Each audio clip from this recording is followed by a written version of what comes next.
uncertainty. You want to explore, see some things, learn some things. You also have the need for significance. Something that you want to know you are important to somebody else. They value your opinion. Different degrees of it. And there's also love and connection. I'm loved or I'm cared about by someone who wants to see me when I show up. Those are 4 basic needs that we have. I find myself when I walk into organizations, every single person as I work with them, I look to see which 4 needs they try to satisfy. And then there are the needs that are the higher order needs, which are the self-actualization that Maslow talked about, where it's learning and then it's giving. When you can get to the levels where you're contributing or giving and you're learning and changing, even though it may not be a pleasant process all the time, but you're able to grow, that's when you're making a difference. You need to understand which of those motivations drive the people you're working with. Step up and reach out. Every CSO had a story about this. Probably one of my favorites was a retail organization I was doing work with. The organization had a $1.2 million point of sale issue. There were about 300 point of sales that would not support antivirus, wouldn't support file integrity monitoring. It was going to be $1.2 million to replace it. We marched down to the store operations and said, hey, we want to talk to you about something. We know that you have about 300 point of sale registers out there that are much older. They run old black and white screens. They're not touch screen. There are all these other features that we know are really valuable to you. What would it be worth to you to have those changed out? You notice never in there did we mention any security. The response was, wow, yeah, absolutely, because we share cashiers between stores. When somebody's sick, we move people around. We've got to train people on both types of point of sale. That'd be worth a lot. Great, how much? Well, we had tried to put some budget in this year. They left us with only about 800,000. We said, good, we have about 150 in the IT engineering group's got about 300. I think we can just about squeeze it out. Went up to the CEO, and the CEO in total shock said, sales, security, same room. Okay, whatever it is, better be good. We told her, she was shocked. She said, we're going to work together. She signed right there and then, $1.2 million. Never once did it mention security. Dozens upon dozens of stories I've gotten where people approach the business looking to find out what their issues might be around a certain security risk, and found they had concerns as well that'll justify making that change, and managed to tag in security to it. Whether it was availability, whether it was a business need, all tagged in. Make their problems yours. Help outside the box. Like I said before, a lot of companies, a lot of people will say, oh, it's their problem, go figure it out. I have a great story from Texas. Big problem with a division. They had to go and investigate why certain numbers for regulatory compliance were not coming out. Found out it was because someone didn't know how to write a program very well. The security department went and rewrote that program. Helped them rewrite it, compared the numbers, worked together with it. When was it security department's responsibility to rewrite a program? They didn't care. They said, you know what, this needs to get done. It's a security, it's a compliance risk, it's a regulatory risk. We're going to help them out with this. That division of that organization to this day, 6 years later, speaks endlessly about how awesome the security organization is and will chastise anybody who decides to put them down. They built that intellectual capital. Don't be afraid to reach out. You will make friends, build that relationship. The result is you have those rabid fans. Problem solved. Again, you're looking for how you can improve their lives.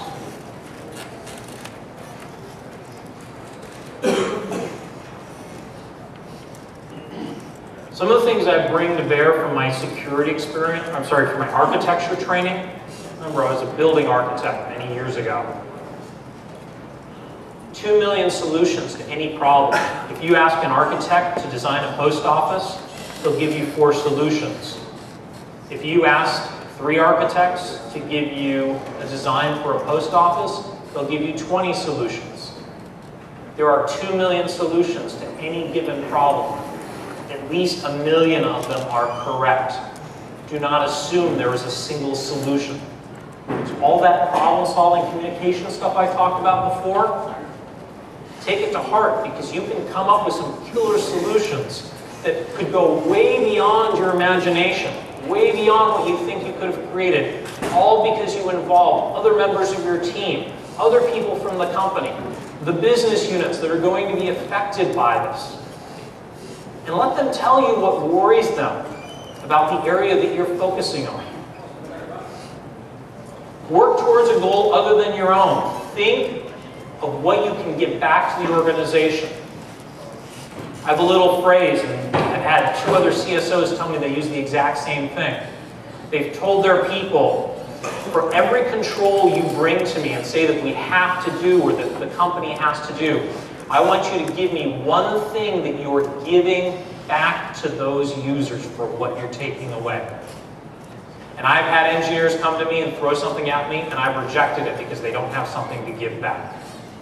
They paid me for it, and I tell them, well, you know what? If we're going to impede the business in this way, here's the actual numeric impact within a range of what that will do. Show me how you're getting that back.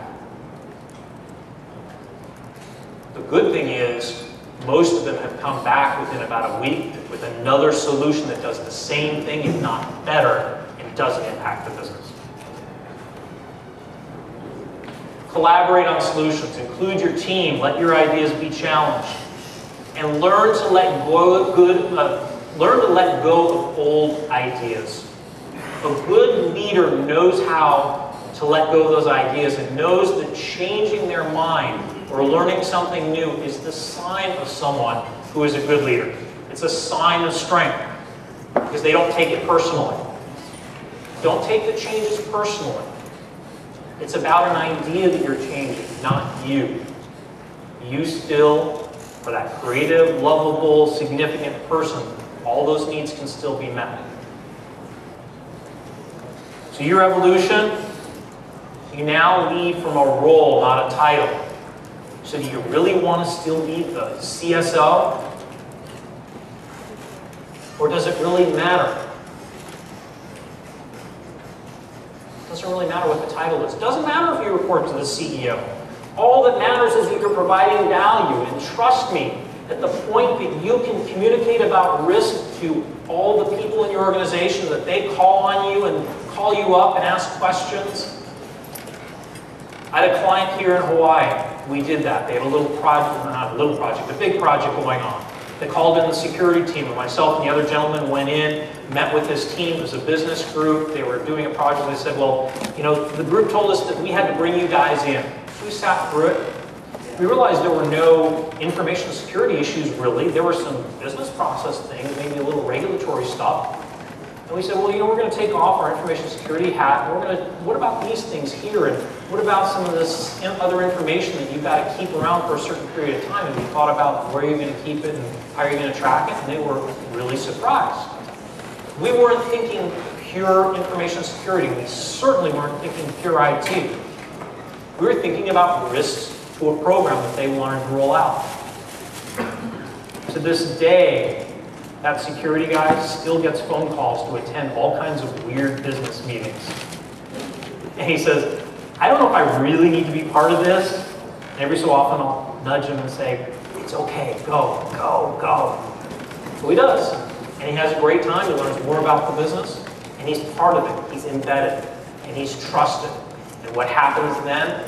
The CEO gives you a phone call and says, we'd like you at this big strategy meeting because you've been a really strategic player in the organization. You've helped us understand the risks, you've been reasonable about it, you balance it, you communicate well, we trust you. How would you like to hear those words? Probably feel pretty good with it. Create that cross-company support, influence through inclusion and participation, and risk manage at an organizational level. Allow that enterprise risk management to really define that role. Don't try to be 100% secure. It's never going to happen. In fact, learn how to coach your people that 100% security is not possible. It is better to get a 40% or even a 30% across the organization than it is to get 100% in one area that have huge gaping holes in others. Show them how to let go. I used to make my guys list all the top 50 items they wanted to take care of that year, and they'd come running and screaming into my office and say, "There's a fire, there's a fire." Great. Where is it in these top 50? And they'd look at the list and go, it's about number 12. Great, write it in there and we'll get to it number 12. It would be a great realization once you get things in perspective. Be willing to let go. Reflect on it with your teams. Talk about it. Talk about how you think about it. They'll learn from you as you communicate with them. You'll learn from you as you communicate about it. Every consultant, CSO, security professional I've talked to, when I get them to reflect on what it is that they do, they learn so much about themselves. When they reflect about a mistake they've made, they actually confront it and they change. When they reflect on something great they've done, when they have someone else contribute and have a conversation with them about a right or a wrong or something they didn't understand, they learn about it. So in summary, find your role. Find what position, what responsibilities will bring value to the organization. Be the communicator, be open. Don't hide things from people. Open it up because it's ideas you're putting out there. It's not you, it's ideas. Separate the two. Build your emotional capital. Get those friendships. Build that trust.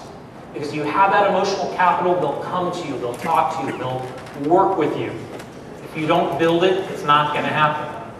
And collaborate and problem solve. When you do those first three, that collaboration and problem solving is going to start to feel much more natural.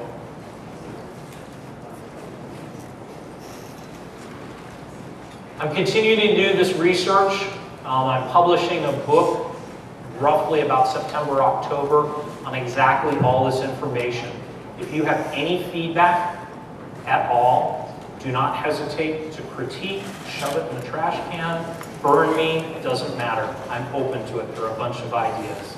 Thank you.